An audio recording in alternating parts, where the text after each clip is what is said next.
सर्वप्रथम मैं माँ सरस्वती को वंदन करता हूँ।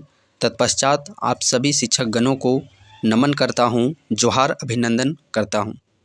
जैसा कि स्कूली शिक्षा साक्षरता विभाग के तरफ से मिल चुकी है इन दोनों भर्तियों का, झारखंड बीओ भर्ती प्रखंड शिक्षा पदाधिकारी, जो कि झारखंड में 25 वर्षों में पहली बार वैकेंसी इसका आ रहा है आप लोगों का शिक्षा विभाग के तहत। साथ ही साथ दूसरी वैकेंसी हम लोग बात करेंगे जेटेट वैकेंसी के विषय में, जो कि 2016 अब देखा जाए तो 10 वर्षों के बाद तकरीबन इसका देखने को मिल रहा है। हरी झंडी मिलने का तात्पर्य है कि शिक्षा विभाग के तरफ से समझिए कि इसमें पूरा हाँ हो चुकी है। और जैसा कि ये आवेदन भी आप लोग देखे ही होंगे, सूचना कहीं ना कहीं ये सूचना देखिएगा 30 जनवरी को ये चीज़ प्रकाशित किया गया है। और शिक्षा विभाग की तरफ से प्रखंड शिक्षा पदाधिकारी एवं अवर विद्यालय निरीक्षक के पदों पर सीधी नियुक्ति हेतु अधियाचना के संबंध में, तो देखिए जो शिक्षा विभाग की तरफ से सबसे पहले क्या होता है, तो 2-3 जगह में ये भर्तियाँ जाती है, तब जाकर के समझिए कि भर्तियाँ नोटिफिकेशन जारी किया जाता है।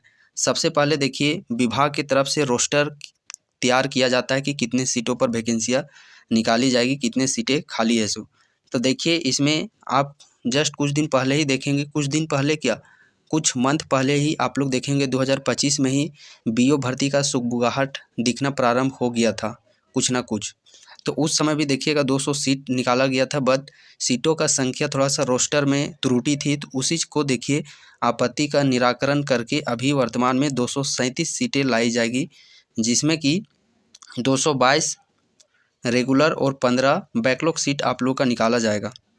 तो ये देखिए जो अधियाचना है, इस अधियाचना को शिक्षा विभाग की तरफ से ये जेसीसी को भेजा जा चुका है। अब जेसीसी को भेजा जा गया है तो जेसीसी अब इसका नोटिफिकेशन किसी भी वक्त, मीन्स कहावत तो सुने ही होंगे कि पाकल चूल का कोई भरोसा नहीं है, पाकल बेल का कोई भरोसा नहीं है, मतलब बेल पक चुका है कब गिरेगा इसका कोई अथी नहीं है। तो उसी प्रकार समझिए कि जेसीसी को भेजा जा चुका है और पूरी उम्मीद है कि मार्च अंतिम से अप्रैल मंथ में इसका वैकेंसी आप लोगों का लाया जाएगा। इस वीडियो को देख रहे हैं बहुत ही अच्छी बात है, बट मैं साथ में ये ज़रूर कहना चाहूँगा कि ये भर्ती जितना आप लोगों के अंदर में उत्सुकता है कि कब आएगी वैकेंसी, उस उत्सुकता को थोड़ा सा लंबे समय तक बना करके रखना होगा, क्योंकि ऐसा नहीं है कि ये वैकेंसी 2026 में आएगी और 2026 में ही सारा इसका क्रियाकलाप करा लिया जाएगा। सो क्योंकि आप रिकॉर्ड जेसीसी का उठा के देख सकते हैं, कई वर्ष लग जाते हैं। तो आपके अंदर में, और जाहिर सी बात है आप शिक्षा विभाग में हैं तो आप इस बात को ऑलरेडी अच्छे से समझते होंगे, और आपके अंदर में धैर्य रखने की जो कैपेसिटी है, क्षमता है, वो भी बहुत ही अपर लेवल की होगी आप लोगों के पास। तो इस भर्ती को भी मिनिमम हम लोग बात करें तो कम से कम 2 ईयर टाइम ड्यूरेशन लेकर के ही तैयारी करना है। अन्यथा आप सोचिएगा 2026 में तो क्लियर नहीं होगा, तो खामखा आप लोगों का जो माइंडसेट है उस पर कहीं ना कहीं बर्डन पड़ेगा और उसी समय से आप फिर डिमोरलाइज होते चले जाइएगा। तो आप शुरुआत में ही ये बेहतर है कि थोड़ा सा इसको लंबा अवधि 2 वर्ष मान के चलिए कि सारा चीज़ होने में लगेगा, तो फिर आप एक अच्छे माइंड सेट के साथ अपने तैयारी में धार दे सकते हैं। तो ये हो गया बीओ भर्ती का, मार्च से अप्रैल में इसका वैकेंसी आप लोगों का समझ आ रहा है। और रही बात इसका सिलेबस, तो नियमावली भी आप लोग कुछ दिन पहले देखे होंगे कि 3 पेपर में इसका सिलेबस का तो ऑलरेडी मैं एक अलग सेपरेट बीओ और जेटेट का दोनों का अलग अलग सेपरेट वीडियो प्रोवाइड करूंगा। चैप्टर वाइज, टॉपिक वाइज कि पढ़ना क्या है। पेपर 1 जो कि लैंग्वेज पेपर है देखे होंगे 100 नंबर का, पेपर 2 जो कि समान अध्ययन और कंप्यूटर से 100 नंबर के प्रश्न है। ठीक उसी प्रकार देखिएगा एक शिक्षण आप लोगों का सिद्धांत है, जिससे पेपर 3 में, और इन दोनों से ही मेरिट बनेगा बीओ भर्ती में। तो समान अध्ययन के अंतर्गत कौन सारे सब्जेक्ट चैप्टर पढ़ने हैं, शिक्षण अध्ययन में सिद्धांत में कौन से चैप्टर पढ़ने हैं, उसका मैं एक अलग डेडिकेटेड वीडियो आप लोगों को बना करके दे दूंगा।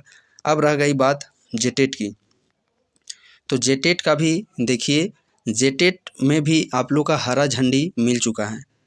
जैसे ही आप लोगों का कैबिनेट से ये पारित होता है, सिर्फ कैबिनेट से पारित होने की देरी है, कैबिनेट के पारित होने के विदिन 1 सप्ताह के ही अंदर में जो जेक विभाग की तरफ से है वो इसका नोटिफिकेशन जारी कर देगी। फॉर्म भरने का जो फिलअप डेट है वो चीज़ भी इसमें किया जाएगा। सिर्फ कैबिनेट से मोहर लगने का देरी है। बाकी जो सिलेबस है वो एज इट इज़ जो नियमावली में कुछ दिन पहले जारी किया गया था, जो 2016 का मॉडल का सिलेबस है, सिर्फ उसमें एक देखिएगा तो कंप्यूटर सेक्शन को ऐड किया गया है। तो जो नियमावली में सिलेबस था एज इट इज़ वही सिलेबस आप लोग का जेटेट में रहने वाला है। तो जेटेट के अभ्यर्थी आप अभी से ही तैयारी में लग जाइए। चूँकि ये जेटेट को स्पेशली मैं कहना चाहूँगा, चूँकि इसमें देखिएगा हाईकोर्ट का हस्तक्षेप है और लगातार अभ्यर्थियों द्वारा दबाव पे दबाव दिया जा रहा है। हाईकोर्ट में चैलेंज भी ये चीज़ किया जा रहा है कि जल्द से जल्द जो जेटेट है वो चीज़ लिया जाए। तो ये आप लोगों का जल्द ही होगा। विदिन भर्ती नोटिफिकेशन निकलने के ज़्यादा समय भी नहीं मिलेगा। अभी आप सीटेट का एग्ज़ाम दिए होंगे, सीटेट का फॉर्म भरे तुरंत कैसे 1-2 महीना बीत गया और एग्ज़ाम आ गया, आप उस चीज़ को अनुभव कर चुके हैं और तैयारी करने का ज़रा सा मौका भी नहीं मिला। तो ये जिस जेटेट के आप उम्मीद में हैं कि कब आएगा, जो रट लगाए हुए हैं, आप अपने अंदर थोड़ा सा झाँकिए कि आप उसके लिए कितना तैयारी कर रहे हैं या अन्यथा ये वैकेंसी आके जेटेट भी चला जाएगा और आप जहाँ हैं वहीं जगह रह जाएंगे। तो बेहतर इसी में है कि आप लोग तैयारी में अभी से ही लग जाइए। थोड़ा बहुत तैयारी और प्रैक्टिस सेट कहीं से आप लोग पुराना प्रीवियस देख करके स्टार्ट कर दीजिए, क्योंकि ये 10 फिर कब ना कब आएगा इसका कोई भी पता नहीं है। और ये जल्द इसीलिए चूँकि हाईकोर्ट का हस्तक्षेप है और जितने भी भर्तियां में हाईकोर्ट का हस्तक्षेप है, देखिएगा जो एक डेडलाइन जारी किया जाता है, समय दिया जाता है हाईकोर्ट के, उसी के अंदर में कराने के लिए पूरा तात्पर्य भी रहती है जेसीसी। अभी माध्यमिक आचार्य का देखिए जनवरी मोहलत दिया गया था, तुरंत एग्ज़ाम ले लिया गया। सहायक आचार्य जो 26,001 पदों पर वैकेंसी आई हुई थी, लगातार हाईकोर्ट की तरफ से प्रेशर दिया जा रहा है रिजल्ट। तो आप दिन प्रतिदिन देखिएगा सप्ताह, 1 महीना, 15 दिन के अंतराल में कभी इस सब्जेक्ट का कभी उस सब्जेक्ट का रिजल्ट को जारी किया ही जा रहा है। भले धीरे धीरे किया जा रहा है लेकिन रिजल्ट प्रकाशित किया जा रहा है। इसका भी मैं एक 1 to 5, 6 to 8 लैंग्वेज पेपर के सहित हर एक चैप्टर वाइज, टॉपिक वाइज मैं आप लोग को वीडियो प्रोवाइड कर दूंगा सिलेबस के रिगार्डिंग। और हाँ, अभी तक के अकॉर्डिंग डिपार्टमेंट की तरफ से जो भी सूचना थी वो चीज़ मैं आप लोग के समक्ष रखने का प्रयास किया।